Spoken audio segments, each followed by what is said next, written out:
Well,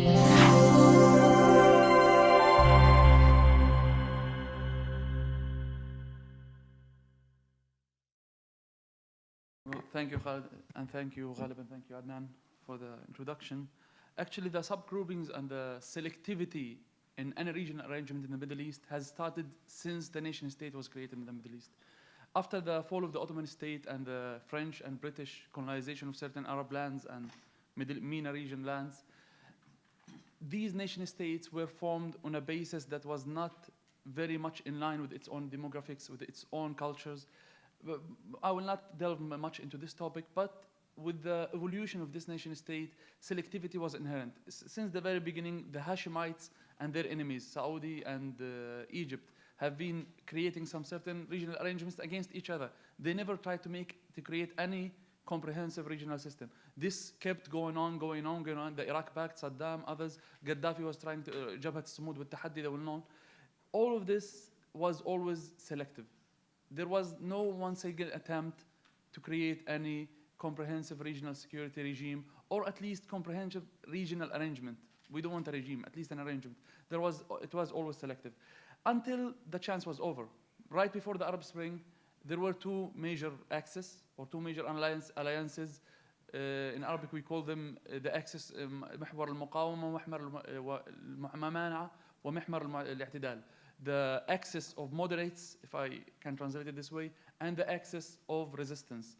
These two axes were led by two different fronts, Saudi and Egypt leading the moderates, that's how it was called.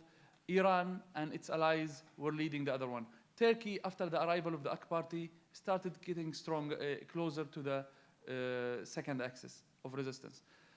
But that was the last chance. The whole region was messed up after the Arab Spring. I'm a big advocate of the Arab Spring. I'm proud that we did the Arab Spring. It was the best thing we did in the last century, in 100 years. It was the best, we tried at least. But the Arab Spring messed up all of these papers. Well, the nation states failed to reach an agreement. The Arab Spring made the nation state collapse. Now you have the non-state actors that are more effective than the states themselves. It is very normal for a head of a non-state actor, of a movement, of a militia, to sit with the president nowadays and to have diplomatic relations with him. So the whole system is changing right now. I'm not a big advocate of nation state, but it was certainly better than the instability that we're having in the region. But I hope this instability will create something more creative for the future, where we can find something that is more in line with what we want and what we aim to achieve. So the Arab Spring messed up all of the calculations. After the Arab Spring, three baby alliances, if I can say so, are now in the formation. Iran, with its more, I can say, sectarian alliance being created with its own supported militias.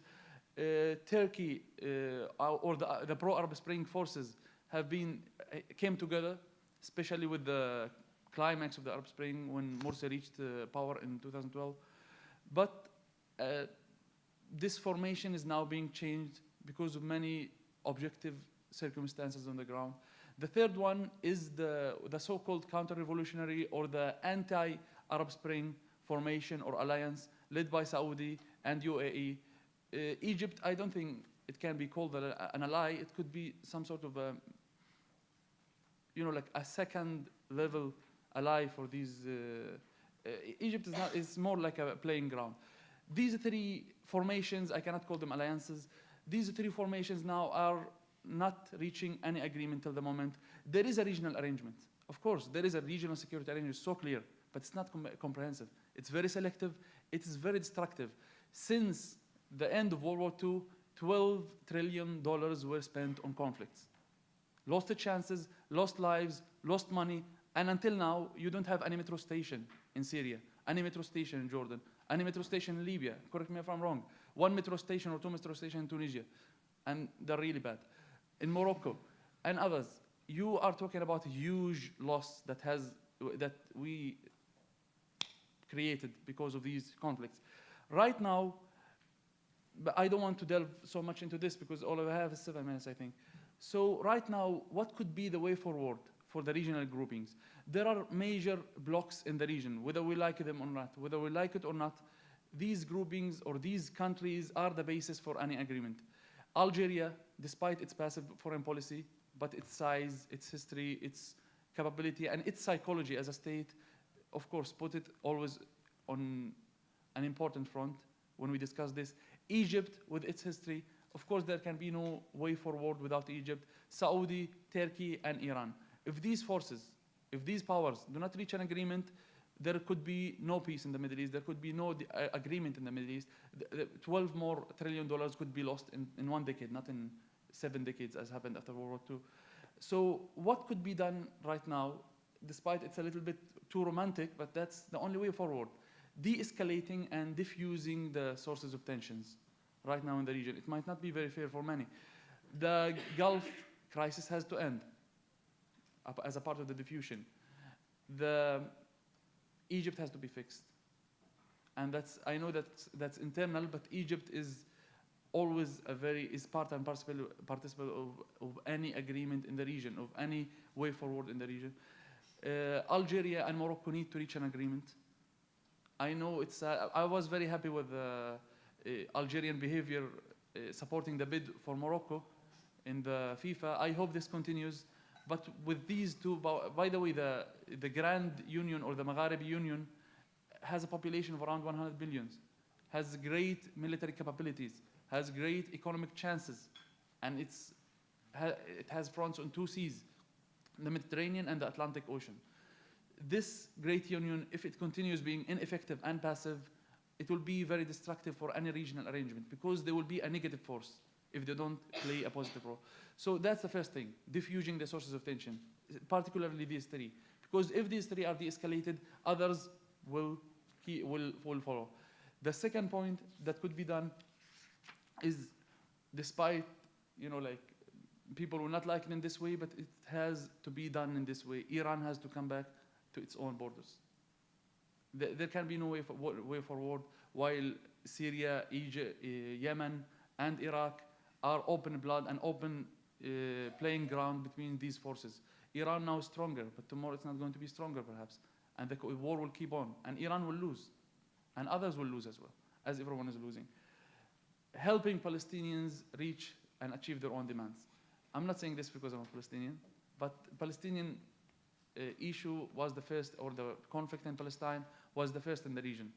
5 major wars happened for this issue, and more to come if we don't find a solution, and a just solution. Because many solutions have been reached, they were not just, they didn't work. It's so simple. So if you reach an unjust solution, it will not work, and the war will go on.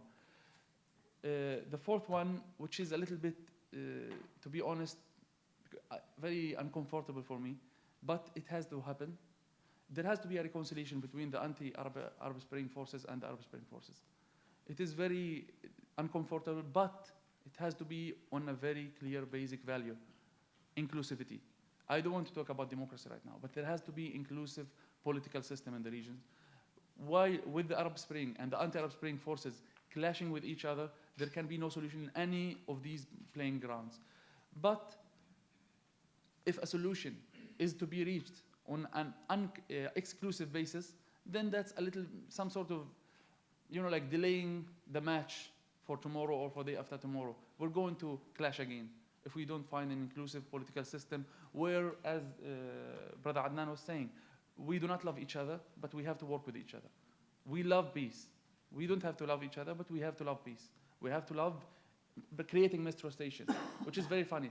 Elon Musk is taking people to the moon now or to Mars, and we don't have metro stations. We don't have one Middle Eastern car company.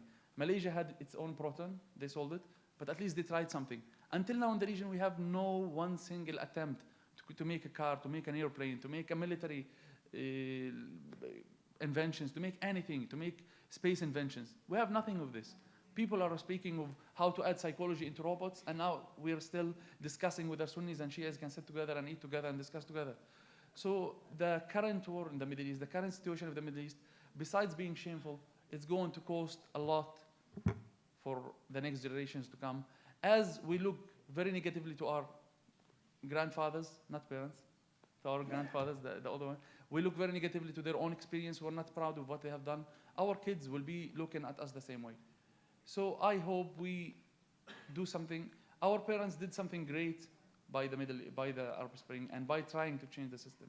Our grandparents certainly did not do anything. So it is our job that we do not fall into the category of our grandparents right now, for our own kids. That's my own contribution for now. Thank you very, very much.